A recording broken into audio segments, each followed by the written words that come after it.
Hard Turn is presented by Overlake Medical Center and Clinics.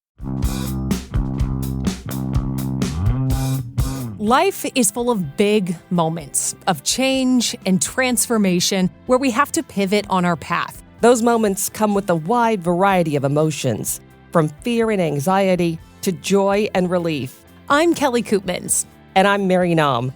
And this is Hard Turn.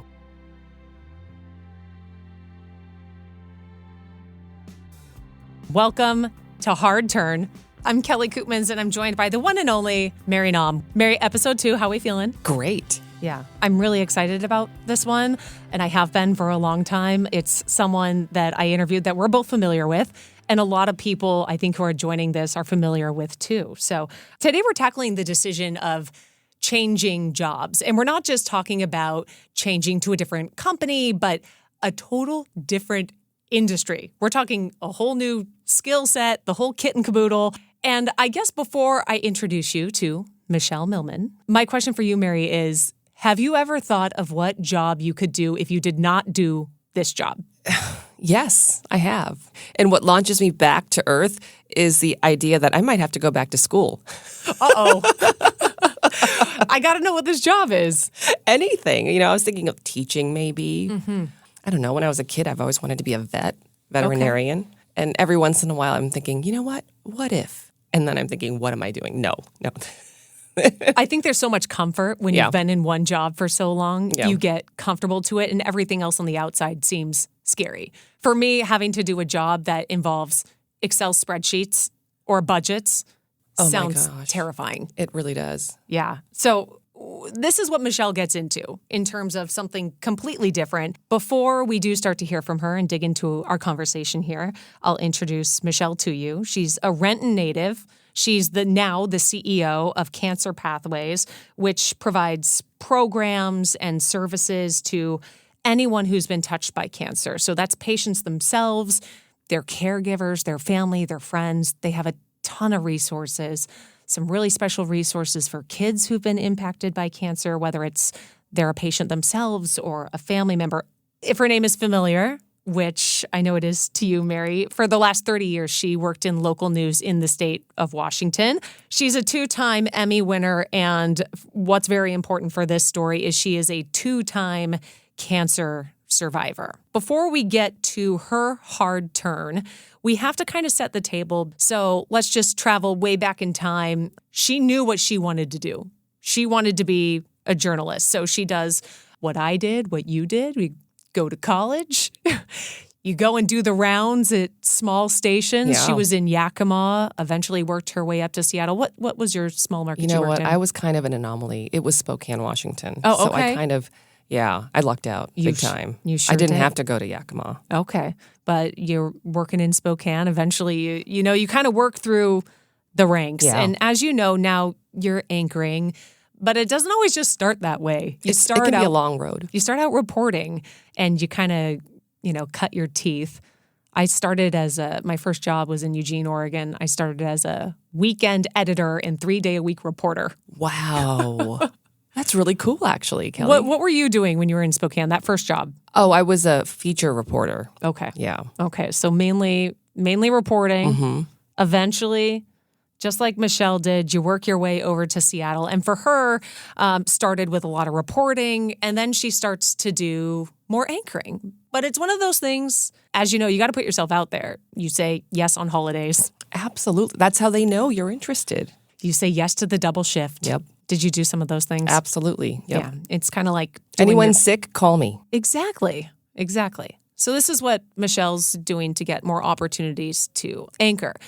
In about 2008, she noticed she had this raspy voice. And I think, being in the business, every once in a while when you get sick and you kind of have a raspy voice, it's kind of cool. You got that kind of sultry sound when you're anchoring. But something told her that it wasn't right. Mm-hmm. So she listened to that little voice, and she found out that it was cancer. So Michelle talked very bravely, I think, about the conflict of who to tell and when to tell, specifically when it comes to the work environment, about her cancer diagnosis. And then comes this bombshell 1 year later. Take a listen. I was a full-time reporter and anchoring sometimes, but I was getting more and more anchoring. And I thought, what boss is going to want someone with a big scar on their neck going through this to anchor? That's how I thought in 2008. I'm so embarrassed to even say that out loud instead of just telling my boss and being open with it. I thought I needed to hide it. And so I had that surgery, and you can, well, your listeners can't see, but have a scar here. And I was so just paranoid and was wearing scarves all the time. And then everything turned out okay. It was thyroid cancer, but the surgery removed it, and I'm doing okay with that. And then fast forward not even a year, and the diagnosis of breast cancer. So that one was so major that, of course, I had to tell the bosses and everyone.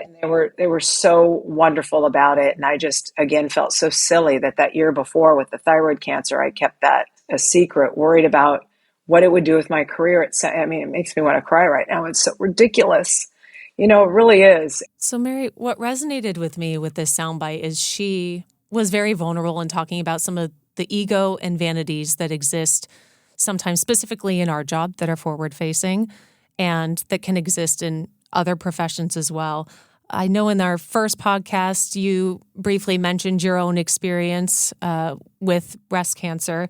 Would you be able to talk to us a little bit about how you learned about that? And then did you ever struggle over how to talk about it at work or when to talk about it at work? Oh, gosh. It was such a whirlwind. So many thoughts in my head at the time. And some of it was, you have to tell people because you're going to be off the air. You're going to be gone for a while. And I, some people take their health very personally. It's a personal journey, meaning, and of course they have that right.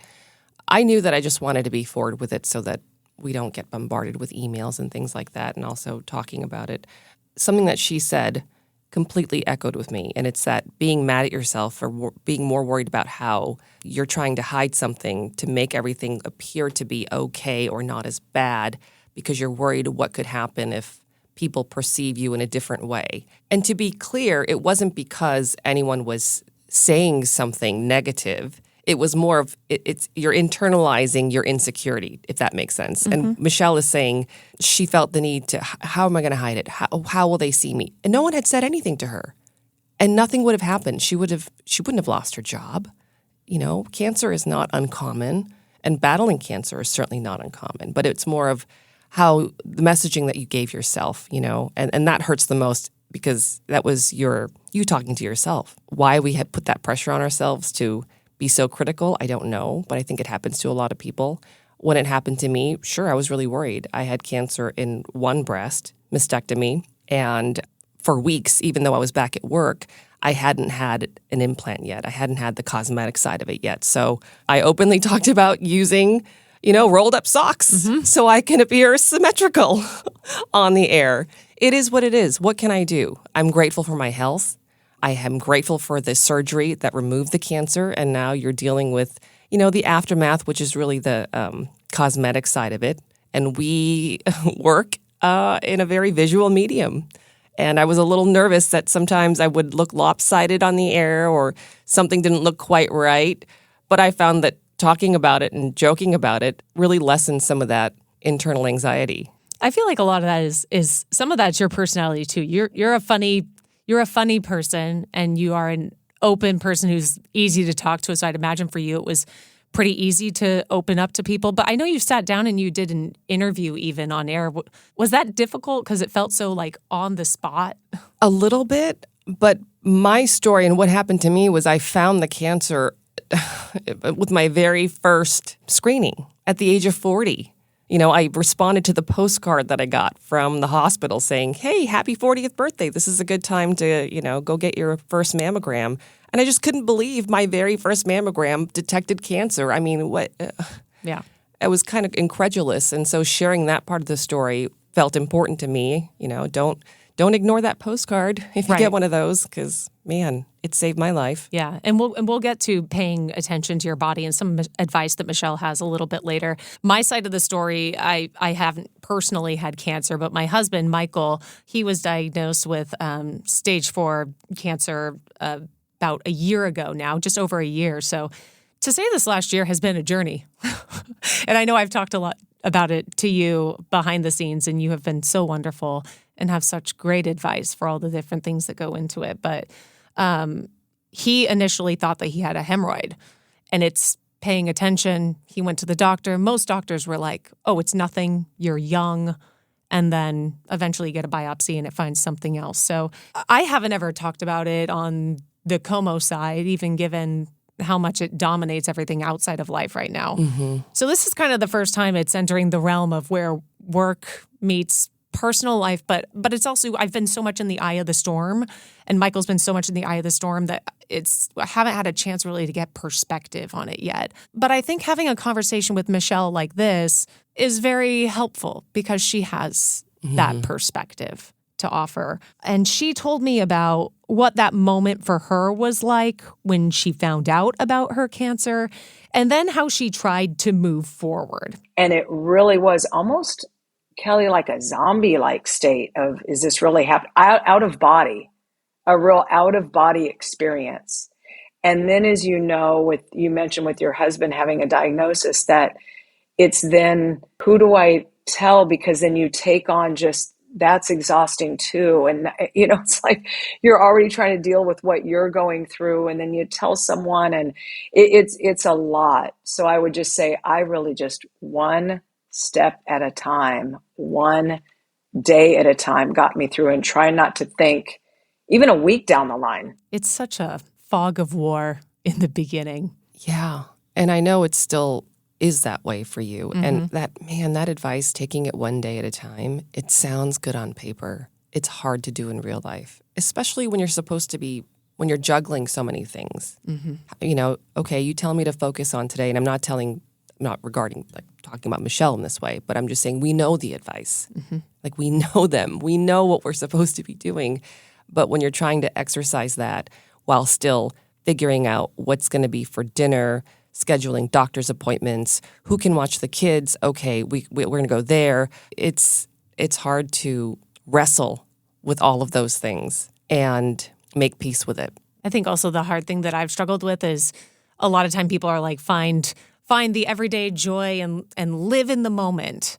And that advice has been very hard too, because it's like, well, the moment's really hard. Yeah. So how do you live in that and just know that it exists, and getting through what exists, knowing that days do go on, time does go on, and the situation, whatever it is and how bad it is in that moment, it will evolve at some point and in some form or fashion. But now that we've kind of set the table about Michelle's background, she's had, this long career in broadcast news. She's had these 2 cancer diagnoses. Well, she moves on and she kind of incorporates it into her work. She volunteers a lot. She does breast cancer stories to raise awareness. She actually starts participating with Cancer Pathways, just emceeing events outside of work. And she says she actually wanted to shout it from the rooftops when she learned all this information, and being able to work in the specific industry that we're in gave her that opportunity because she could connect with other cancer patients and share their stories, wonderful stories, and the hard things, but she could really immerse herself in it. And this is where we get to her hard turn, because she comes to a pivot point. She's going to step away from TV, and then she gets a phone call from Anna Gottlieb, who at the time was the CEO of Cancer Pathways. What's so funny is the founder of Cancer Pathways, she heard that I had left TV. And what's funny is I was going to be emceeing their Surviving with Style fashion show, it's called, that October. And so we needed to talk anyway. So we had been on the phone talking about the fashion show and my role in emceeing it. And then she's like, wait a second. You're available? And I was in the grocery store checkout line. And I said, yeah, for the MC event. She goes, no, I've been thinking of retiring and I think you're it. And I said, I'm what? And she goes, you're my replacement. I've never had a better gut feeling about anything. It is you. You are my replacement. And I said to her, Anna, I've never managed people. I've never, I've been a news person, a journalist, and have emceed this event. She goes, it's you. So it was like, Kelly, I could have stayed in TV, And it was a little bit of a tough decision. It really was. But when it came down to it, at the end of the day, it was the mission that I've felt so closely in my heart since '08 and '09 especially, and how we can touch people and help families and everything involved with cancer pathways. Okay, that kind of gave me chills. What the heck? Which part? The lightning bolt, the call. She's in the supermarket. I don't even She know what remembers to exactly say. where she was checking out, and she thinks she's talking to her buddy about this upcoming event. And lo and behold, no, I think that you need to take over this position. I mean, the thoughts going through my mind, I would be overwhelmed. At first, I'd be like, no, surely you are mistaken. I do news. Well, you know what stands out to me about that is it reaffirms my personal belief that sometimes life is not rational. Yeah. We are rational 8-type people. So it's always like we do our research, we pencil things in, we adjust, we adapt, but it's always this very purposeful path that we create. But the reality is life is not rational. And sometimes good things happen and there is no rational explanation. Sometimes, that opportunity comes and you just got to take it. I feel like, wow, I'm just so struck by that. Something it showed up right in her face. Sometimes other people go and they seek it out. Maybe Sure. they're not feeling the vibe and whatever they're doing. But this was perfectly aligned with something that was so near and dear to her heart. And then to have this position essentially said, no, I already think it's you. Yeah. I can see through everything going on in your head that, no, you have this ability to be able to do this. And I'm curious because for me, it would be overwhelming in the moment to think, I don't know if I can do this, a whole new skill set, as I mentioned before. Has there been a time where you have tried something totally out of your wheelhouse and realized just how maybe out of your element you are? Yes. Would you like to know? Would you please tell me? You know what? It was actually in this job. Okay. It's actually how I got the anchor job here at KOMO. Let's hear it. So when KOMO hired me, they hired me to be a morning reporter. I was the morning reporter at the time. And we have a weekend morning show. It's from 6 to 9 a.m. And I've always told the assignment desk here in the newsroom, hey, if anyone is sick, call me. I'm here. One day, I'm at a party that we're hosting at our rental house at Green Lake, and the phone rings, and it was the assignment desk manager, and she said, hey, the weekend morning anchor for Saturday morning has called out sick. Can you fill in? And I said, anchoring. And she said, I'll never forget it. She said, yeah, you've anchored before, right? And I had this moment, Kelly, like the heavens parted and this message came, and I knew if I told the truth and I said I had never anchored before, I would never get that shot again. I knew it. I said, if I don't, so I blurted out, yes. You lied. Yes, because I figured, here's what I thought. They needed help. I know I can do it. And if I can't do it, at least we'll find out together. We'll all know. I'll know I can't do it. The viewers will know, but at least I tried. But I knew if I said I hadn't done it, I will never be allowed to anchor. I will never get that shot. So I said, yeah, I'll be there. And how did that first show go? Was your heart I don't racing, remember it. sweaty palms, I that kind of thing? don't remember it. It was so, I don't want to say traumatic, but it was such a nerve-wracking moment. I think mentally I blocked it out, but it must have gone okay, right? Yes, Mary, I would say it went just fine. I had a lot of fun. And after that, I was in the backup and on the bench. If anyone was sick, I'm happy to fill in. And that goes exactly back to, how people eventually kind of rise through the ranks reporting. It's making yourself available. Sure. Lying and saying you have anchored before when you haven't. How eventually did you get up to your current position? Well, so when the weekend morning anchor left, she left the business. They moved me into that slot. Mm-hmm. I had a lot of fun with the co-anchor, Theron Zahn, who is currently still our anchor here. And Gosh, we love had him. great rapport, loved working with him, and I just kind of worked my way up. But the message being, the takeaway being, there's always an element of risk. there is risk involved in everything, in every next rung up the ladder, Yeah, sometimes you just got to say yes, I guess. I'll never forget when the news director who hired me was visiting down at KVAL when I was working down there, and she had seen some newscast that I did at 11 p.m. and she said, the next time you're ever up in Seattle, hit us up and maybe you can come tour. And I said, oh, so funny. I'm going to be there next week. And voila, I was in the newsroom the next week. And then eventually she was like, we're going to hire you to do this weekend morning gig and then report 3 days a week. And I've been on mornings ever since. But when I came to do that test where they have you, re-audition, you read a prompter in the studio that you've watched growing up. And it just seems like, how am I here? Out of body. And it's very out of body. I think the word Stillaguamish was in that script, and I nailed it. And I was like, good for you. Now, all of this to say is that it takes, you don't just pop up anchoring your first time and then you're perfect. No. No. Oh, no, absolutely not. There are growing Lots pains. of mistakes, yes. Shall we Looking at the say. wrong camera, mispronunciations. I mean, insert everything here. Yes. All those things.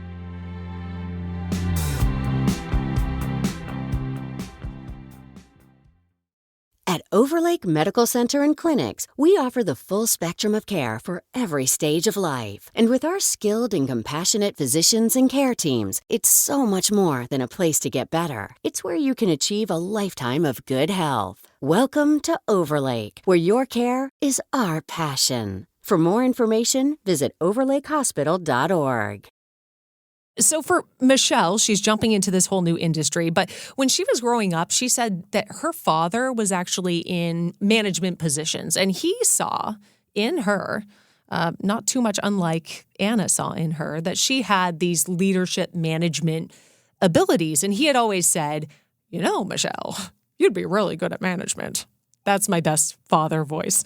And she said, no, I'm doing the TV gig and all these things. But then eventually she saw it in herself and she said yes. And she found that her experience with cancer and going through it herself was really the experience she needed to give her a mission and give her the confidence to enter this new position. So yeah, there's a little bit of, you're a little worried about, can you do this? Can you learn it? Can you teach an old dog new tricks? All that kind of stuff you hear about, but it has been so exhilarating. And that also too, Kelly, was something, not only the mission, but hey, this is a really great, I mean, I didn't do it just because of the challenge, but what a great thing to grow and do. And I absolutely, can't love this mission any more than I do and feel so close to it and what they're doing. And the fact that it is a nonprofit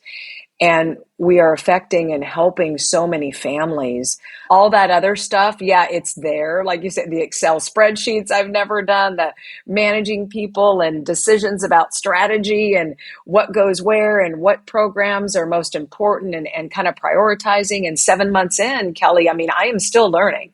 7 months in, and I'm like, okay, I probably got to do that now, buckle down and get that done. But it's been a whirlwind, like a fire hose of information coming at me. So it's not easy. It's not easy when you take something on. She was faced with this big decision. Do I take on this new challenge, being a CEO of a nonprofit, a whole new world? She says yes.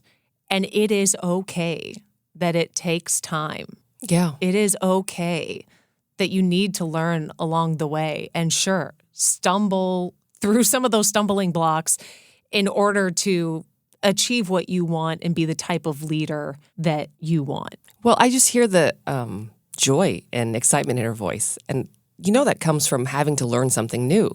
Because when you learn something new, you're doing something different. And when you're doing something different, you're invigorated again. And for someone who has been doing the same thing for decades, I can't imagine how exciting it was to jump in and stimulate your brain again. Dare I say, it's not too different from what we're doing here. This is it's a new type of thing that we're both experiencing and trying to figure it out as we go enter the podcast world. But then you find that, I know I like conversation. You like conversation. I think we like hearing other people's life experience and learning from it together. And that's what motivates this and keeps us coming back to have these conversations and record them. So, facing this big decision, I just wanted Michelle's perspective because she has this great experience in a lot of different ways.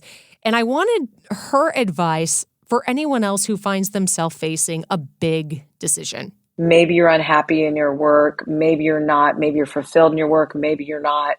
But I would say if something feels right, even if it's a little scary, if you can get behind the mission, doesn't have to be a nonprofit, just in any sort of job or career change or something you want to do, if you can get behind it, if it makes you feel good, if something is important to you to change people's lives, maybe try to change the trajectory of someone's life, go for it and trust your gut if it feels right. And it doesn't mean it's, you're not going to make mistakes. I need to remember that too. I've made some mistakes since I started at Cancer Pathways with just learning a new business, but it's okay. And Kelly, something you said, to really give yourself grace to know that we are human and we're all getting through this together and we're only here once, so to try to maybe leave something behind that's pretty great. And I think I do trust your gut. Those 3 words are what I always come back to. Trust your gut. Mary, are you good at trusting your gut? It's hard to do. It is so hard to do because we tell ourselves lots of stories and a lot of it isn't true. A lot of it is just fear-based. Because you do all the pros and cons. I've thought about different things, especially with going through the last year. I have thought, well, what if I had to get another job to have it fit whatever's going on in my family and to be around for the kids in the morning instead? And I've thought about it and it seems so daunting. And I think if anything were ever posed to me, there would be the list of pros and cons. Oh, of course. Which list is longer? Which list is longer? Which benefits me? It's not about you anymore, Kelly. No, it's not. You have children now and a dog. Oh, three of the children and the dog. Lest we forget Belle. Belle and Rocky determine so much of our lives. It would be very hard to just listen to that inner voice when your rational voice is saying something else. Yeah, it is hard. Oh man, the advice itself is easy, but trying to navigate and figure out how to actively, work that into your life, that's a different thing. Yeah. So much of our health comes down to trusting that inner voice. And since we're mentioning Michael, he listened to his body of something telling him that something was not right. And beyond that, she had some very practical advice for what to do when you first get that diagnosis or you are in the doctor's office. And one great thing that we did, but it's only by luck, and what Michelle recommends is bringing somebody else to that appointment with you. If you have been diagnosed with cancer or something, whatever your battle may be, you can have yourself, you can have your spouse, bring someone else who can see a little clearer, think a little clearer, and take notes. For us, my mom was an oncology nurse for decades here in Seattle at Swedish Hospital. She was actually one of Kathy Gertson's nurses back in the day. And we were so overwhelmed, and she thought, I need to be there to write things down. And boy, was she right. You need that other person there to really write down the things that you're going to hear, but you're not going to remember when all is said and done. What practical steps do you have for someone or a family that is just kind of going through those very initial hours or days of receiving a diagnosis? Well, it's so hard to manage because you're so emotional, because it is emotional. Gosh, we had someone like that too, and it was my mother. She really helped us with that. It was just someone who cares about you, but at the same time can be offering advice without the emotional hurricane whirlwind in your brain. That's absolutely necessary. For family and friends, how did you decide how you were going to share stuff with them? Oh, gosh.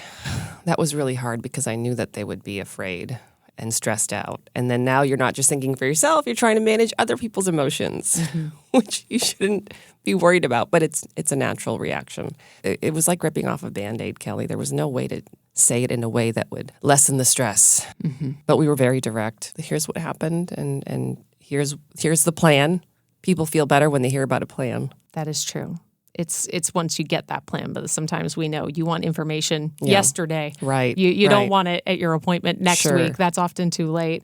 In speaking with Michelle, she says, in terms of if you have family and friends who have someone else who's been affected, one of the questions that I asked her, because from our experience, I was like, what advice do you have for other people who are on the outside of it looking in and they want to be helpful? They want to do something or say something, but oftentimes people don't know what to say. So instead, they don't say anything at all, which can leave you feeling a little more isolated. The one thing that she said to me was, you can just send a text saying, you don't have to answer this. I just want you to know that I'm thinking about you.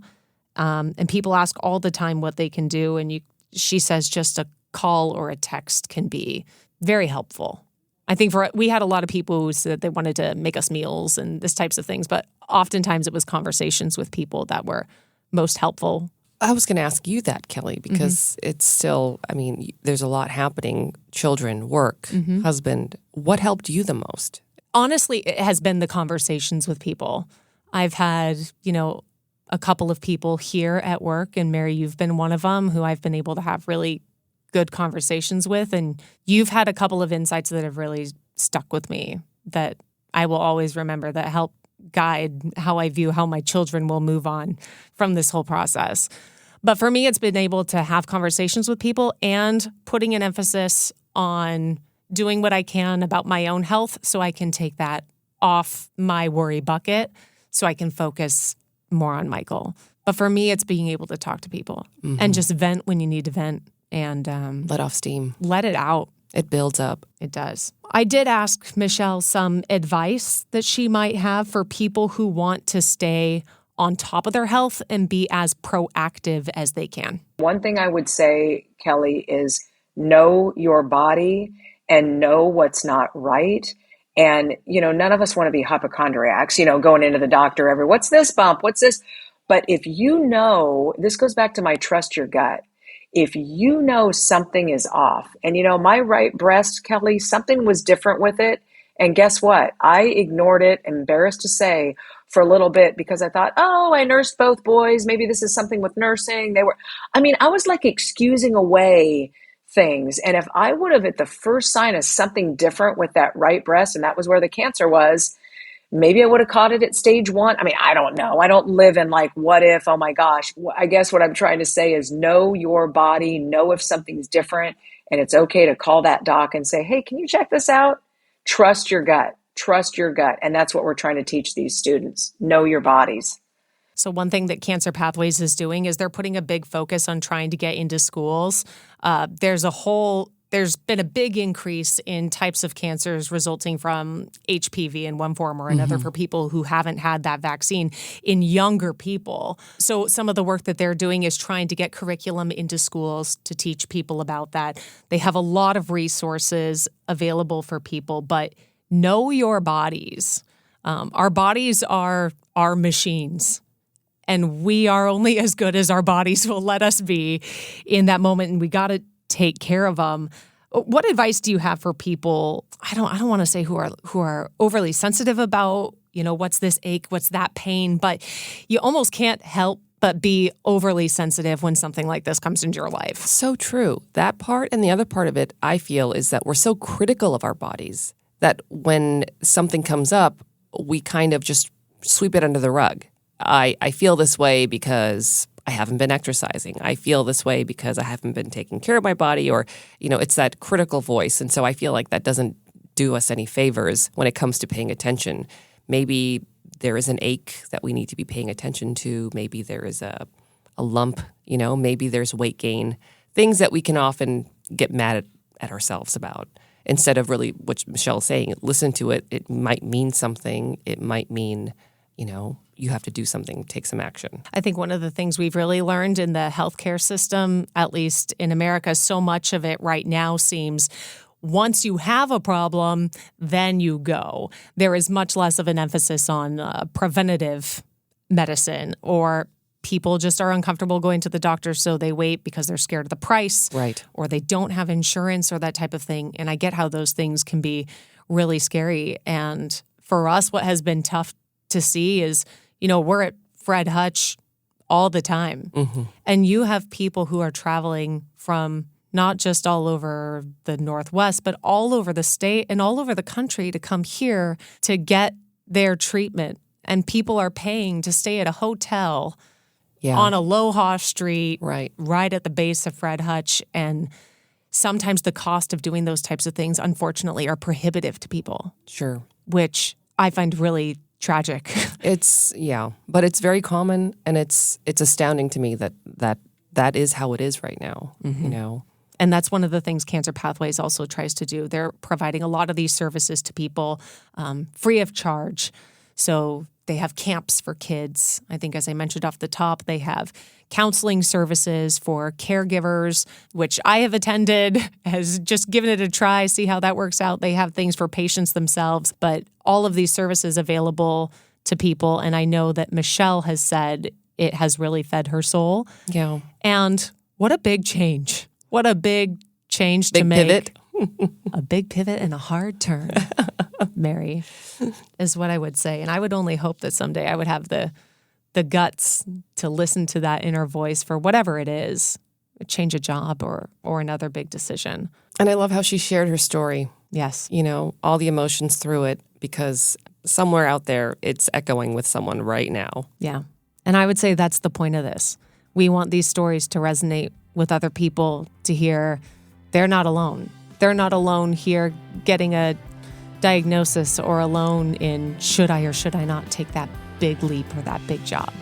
There are people who've done it, and they're coming out on the other side great. Michelle Millman is fantastic. Great interview, Kelly. Thank you, Michelle. Thank you, Mary.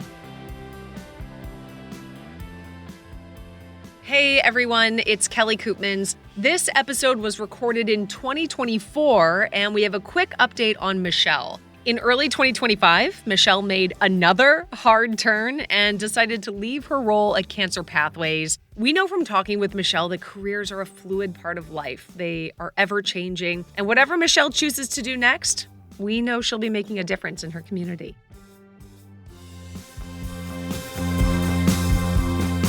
Hard Turn is a Sinclair podcast produced out of KOMO TV in Seattle, Washington. We're your hosts, Kelly Koopmans and Mary Naum. Our show is produced and edited by Jordan Rizzieri and Brian Petrus, with engineering support from Adam Bronstein, Bill Thesh, and John Reynolds. Production support from Eric Newell. For more information on the topics discussed in this episode and to stay up to date on future episodes, follow us on Instagram at Hard Turn Podcast and on X at Hard Turn Pod. You can follow Hard Turn on Apple Podcasts, Spotify, or wherever you get your podcasts. Do you know someone making a big change in their life? Share this week's episode. Your recommendation helps our show grow. So spread the word.